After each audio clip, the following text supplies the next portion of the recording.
Bonjour à tous, j'espère que vous allez bien en ce lundi 31 juillet, à l'heure à laquelle que je fais ce petit vidéo pour vous présenter le Dev Preview numéro 12 sur Phasmophobia. Euh, Comme vous le savez, c'est imminent avant qu'on va avoir la grosse mise à jour, un petit peu repoussée un petit peu continuellement.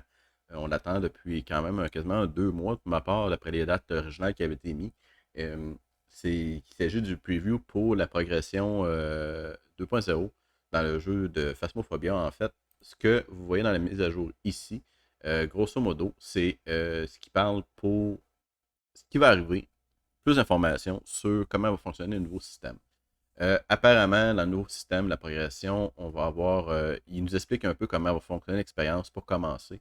Grosso modo, 1$, 1 point d'expérience. Ce qui veut dire qu'en gros, quand tu fais 1$, tu as 100 points d'expérience. On le voit ici, grosso modo, que dans ce dessin-là, à l'explication totale, ils ont 1205 points. Il y a 1205 points d'expérience. Grosso modo aussi, ce que ça veut dire, c'est pour le système de level, euh, plutôt que d'être tout le temps capé à la même méthode depuis le level 1, comme actuellement, il va y avoir une façon exponentielle qui vont être calculées. C'est-à-dire qu'entre le level 1 et 2, tu vas avoir besoin de 100 points d'expérience, mais entre le level 99 et 100, ça va être 5000 points d'expérience. Il y a 100 levels que tu peux faire. Rendu au level 100, tu as la possibilité de tomber avec les niveaux prestige, d'augmenter de 1. Et en ce faisant, ce que ça te donne, c'est que tu resets ton argent, tu resets tes levels, tu resets ton équipement en faveur d'obtenir un loadout supplémentaire. J'imagine plus ou moins 3-4 fois. À un moment donné, un certain nombre de loadouts, tu en as un maximum que tu peux avoir. Euh, et d'avoir un titre unique et une carte d'identité unique. Et une patch sur le bras de ton personnage unique aussi. Parce qu'on sait qu'on va pouvoir mettre une identification pour exprimer notre niveau de prestige sur notre personnage, sur notre badge et dans notre titre, grosso modo. Mais tu pourrais aussi dire j'atteins le 100 et je continue de faire des levels jusqu'à temps pour montrer jusqu'où que je peux me rendre en tant que tel.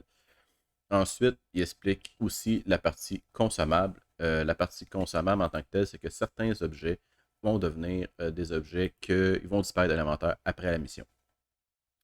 Grosso modo, on peut penser aux pilules, au sel, crucifix, objets comme ça qui ont des utilisations in-game, que un coup la partie terminée, il va falloir les consommer, les racheter, parce que tu vas les avoir consommés durant ta partie. Évidemment, ce qui parle, c'est que tu vas pouvoir mettre un bouton automatique qui va te permettre, quand tu reviens dans ton loadout, de réacheter les équipements que tu as utilisés pour ne pas avoir de casser la tête de tout le temps les acheter. Et aussi, il parle notamment pour certains objets, le fait de l'upgrader va pouvoir pallier à ce problème-là. Quand on pense peut-être au sel qui va être une genre infinie ou un truc dans ce genre-là, ou peut-être les crucifix, que le dernier crucifix se brisera peut-être plus, je ne sais pas. Mais ils disent que certains équipements vont pouvoir pallier à cette consommation en les augmentant. Parlant du sel, ici, il nous explique grosso modo l'utilisation des 3 tiers du sel. Le premier tiers, sensiblement similaire à ce qui était avant. C'est un tas de sel qu'on met, le fantôme peut marcher dedans. Il faut se souvenir aussi que les empreintes digitales, à partir de la nouvelle mise à jour, vont fonctionner aussi pour les empreintes de pas. Un fantôme qui laisse des empreintes digitales peut laisser des empreintes de pas. Il y a le Honey qui a une risque de Obaki plutôt que les chances d'en laisser moins, que moins de chances d'en laisser en fait. Mais présentement, les empreintes de peau comptent comme une empreinte digitale. Fait que si il pile dans le sel et qu'il n'y a pas d'empreinte digitale, c'est que c'est pas une preuve, par exemple. Aussi, les 3 tiers d'empreintes. On se souvient aussi de bâton lumineux, ça, il l'avait expliqué dans une des dernières mises à jour, juste pour un petit recap rapide. Euh, les empreintes digitales, maintenant, vont fonctionner avec le principe de recharge, si on veut. Le fait d'utiliser une source lumineuse va activer l'empreinte digitale au sol, va le permettre d'apparaître. Il va rester un certain temps avant de faire des out. Le temps qu'il va rester apparaître et la distance à laquelle il va faire apparaître va dépendre de la source UV qu'on va lui approcher, le bâton, la lampe ou la lampe plus puissante pour faire apparaître les empreintes, tout simplement. Euh, Ce qui ajoute un touche de réalisme. Le tiers 2, en fait, c'est que le sel, c'est du sel rose d'Himalaya. Si je traduis bien, en fait, la capacité d'être mis en ligne, on le voit sur la photo ici, que le sel est positionné sur une ligne horizontale, ce qui fait en sorte que tu peux littéralement faire une barrière au niveau de l'entrée d'une porte. Quand tu as de la difficulté à avoir des empreintes digitales, puis ça peut être un très bon moyen de les avoir plus facilement.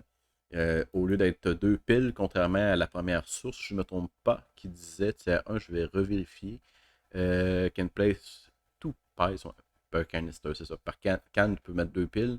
Lui en a trois. On peut en mettre trois. Mais au lieu d'être des petits dots, des petits tas, on peut s'en servir pour faire une ligne de sel et pour bloquer un corridor ou une entrée de porte. Le CR3 a une possibilité supplémentaire qui est de le mettre en ralentir l'ennemi si on veut.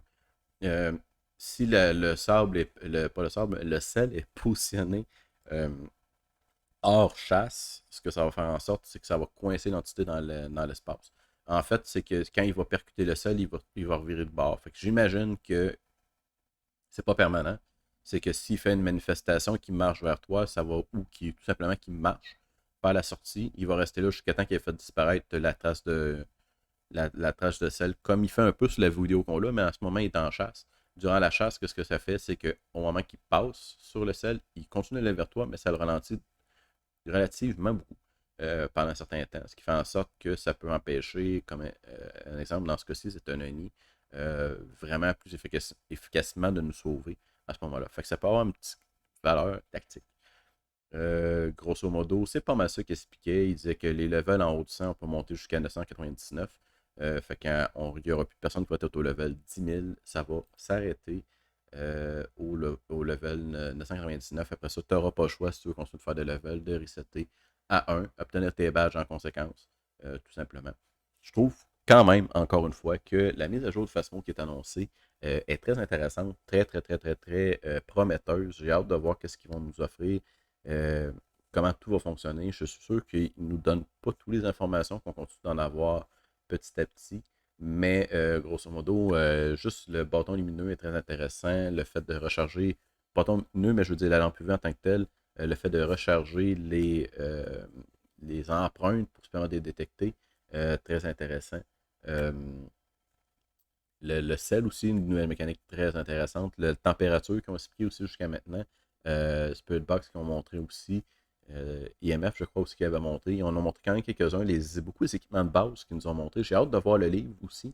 Mais ils se font attendre. Ils se font attendre beaucoup, beaucoup, beaucoup. Ça a été repoussé et repoussé. Ça devrait être sorti en ce moment au lieu d'avoir sorti. On a eu cette preview-là à la place. Là, ce qu'ils ont annoncé présentement, c'est que le jeu sortirait. Le jeu est sorti, mais en fait, la mise à jour progression 2.0 sortirait à la mi-août jusqu'à maintenant. Pour ceux qui ne l'avaient pas vu, parce que je n'ai pas fait d'annonce sur celui-là, parce que c'était pas un dev preview, ils ont annoncé que le jeu sortirait euh, sur console à la fin août, ce qui veut dire 2 semaines après la sortie de cette progression. La version console va sortir avec la possibilité de progression 2.0, avec la même version que nous avons sur PC. Le jeu va être cross-platform, et puis fait que vous allez pouvoir commencer à jouer avec vos amis sur console, ce qui est très intéressant, même pour moi aussi. Et puis, je vous invite à le découvrir, ceux qui nous écoutent sur Twitch, mais qui ne peuvent pas jouer parce qu'ils sont sur console. Je vous invite à l'écouter. Parlant de Twitch, actuellement, vous me voyez sur les trois plateformes, vous le voyez peut-être un peu avec ces icônes-là. On est sur Twitch, on est sur YouTube, on est sur Kick. Principalement, actuellement, YouTube est la plateforme que j'utilise, pas pour faire des lives. Vous en avez vu quelques-uns, pour ceux qui ont été observateurs, qui ont été uniquement des tests, je voulais voir si ça fonctionnait. Mais principalement, YouTube va servir beaucoup à faire des vidéos préenregistrées comme celle-ci que je vais vous diffuser, ou des rediffusions de temps fort d'un jeu que j'aurais particulièrement aimé, notamment les jeux d'horreur, que je peux faire des petites capsules et aller vous les présenter comme ça à partir de ce que j'ai fait sur Twitch. Twitch est la plateforme principale de stream. On a accès, vous allez avoir les lives le mardi, jeudi pour ce qui est de l'été et le dimanche en plus, l'hiver, à partir de septembre. Euh, Parfois des petits suppléments en cours de route, mais généralement, c'est à peu près les dates, les journées qu'on stream sur Twitch. Kick, actuellement, mardi, jeudi, je conserve la possibilité de streamer sur cette plateforme. Je vais peut-être rajouter des lives supplémentaires, surprises sur Kick pour le temps de grossir la plateforme. Fait que si vous êtes nouveau, que vous voulez savoir où me trouver, je vous invite quand même à me liker sur les deux plateformes. Je vous invite à aller voir sur les deux plateformes. Il va y avoir du contenu commun et du contenu exclusif pour chacun des deux plateformes. Ce qui fait en sorte qu'on essaie de grossir un peu les deux plateformes en même temps. J'ai assez dit plateformes, mais c'est ça, j'essaie en fait de faire grossir les deux plateformes. D'accord, désolé. Mais le Twitch en tant que tel reste le médium principal. Et pour le moment, du moins, et jusqu'à temps que je vois si dépendamment de ce qui va se produire, j'aime beaucoup Twitch. Je veux rester, j'aime beaucoup la plateforme. Je veux voir ce que Kick va nous offrir. C'est une passerelle émergente. Ce qui fait qu'en sorte que peut-être qu'ils vont nous offrir quoi de nouveau. Ça vaut la peine de prendre le bateau en marche puis d'essayer de voir si il peut être intéressant. Le train en marche, en fait. Si on peut voir en fait si ce qu'il peut nous offrir, qu'est-ce qu'il a la possibilité de faire dessus. C'est pour ça que j'essaie d'être un peu ces deux en ce moment. Vous allez avoir la possibilité de me suivre sur une ou l'autre selon vos désirs. Ou sur les deux, si ça vous tente. N'hésitez surtout pas. Les deux plateformes sont quand même géniales, sont quand même intéressantes. Vous allez avoir le live des 3 ans très bientôt sur Twitch, qui vont être en septembre, le 3 septembre. C'est un dimanche, un long live de toute la journée, qu'on va faire un peu de tout et de rien. Surtout de tout. Et puis, on va commencer à avoir du contenu kick aussi. Et évidemment, YouTube pour quelques rediffusions que je partage dessus, que vous voulez aller écouter. Fait que merci. Vidéo one take, une prise, live, fait rapidement pour vous présenter les mises à jour de Phasmophobia qui s'en viennent. J'espère que vous appréciez ce type de vidéo-là, que ça vous tient informé. Je vais essayer d'en faire sur d'autres jeux ici éventuellement, mais que j'aurai assez de contenu, des vidéos courtes, en bas de 15 minutes généralement, pour être capable de vous donner les dernières actualités sur un jeu qui s'en vient et des petites annonces qu'il pourra avoir à faire en cours de route. Donc, restez à l'affût. Phasmophobia s'en vient très bientôt avec son mode progression 2.0 qui va peut-être changer un petit peu le type de gaming, qui va nous redonner le goût d'y retourner un petit peu plus en force. Allez voir qu'est-ce qu'ils vont nous offrir. Il y en a encore beaucoup sur le coude à nous présenter. Restez à l'écoute et écoutez ça. Fait que merci de votre présence et à très bientôt.